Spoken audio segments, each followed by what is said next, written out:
Ćao svima. Sada ćemo kratko samo da vidimo gdje su nama sve liste putnika koji kreće sa autobusa, avionom ili nebitno, koji kreće sa organizovani prevoz i sve liste na gosti u sobi. To se nalazi u operacije.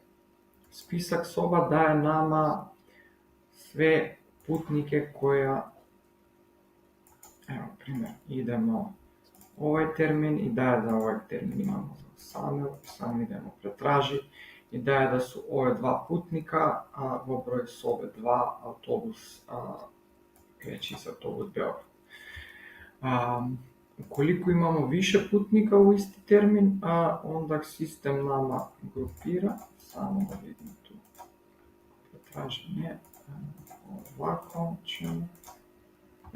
Evo, sistem nama oboji koji su u ista rezervacija. Evo, Dragan i Slađana su ista, Elvis putuje sam i on je studio soba broj 1, oni su soba broj 3 i oni imaju različite boje. Sve ovo možemo da izvučimo kako PDF ili kako Excel. PDF ima različna forma od Excel i je veoma pogodan ukoliko bi želi da šaljete ovo hotel.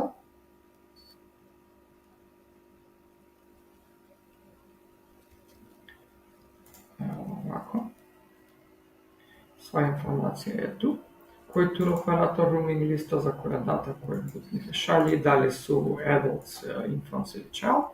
I nakon toga imamo lista putnika koja kreće sa autobus, tu isto biramo lokaciju. Ukoliko imamo bus koji kreće za 3 ili 4 ili više lokacija, mi možemo da u isti termin sve to grupiramo. Evo, ovo su putnike koji idu na ova lokacija ili možemo ovako da izaberemo. Evo, tu imamo primjer jedan putnik koji se vraća, dvoje idu, isto možemo da izvučemo u Excel. To bi bio kratki pregled na liste koje radi sistem.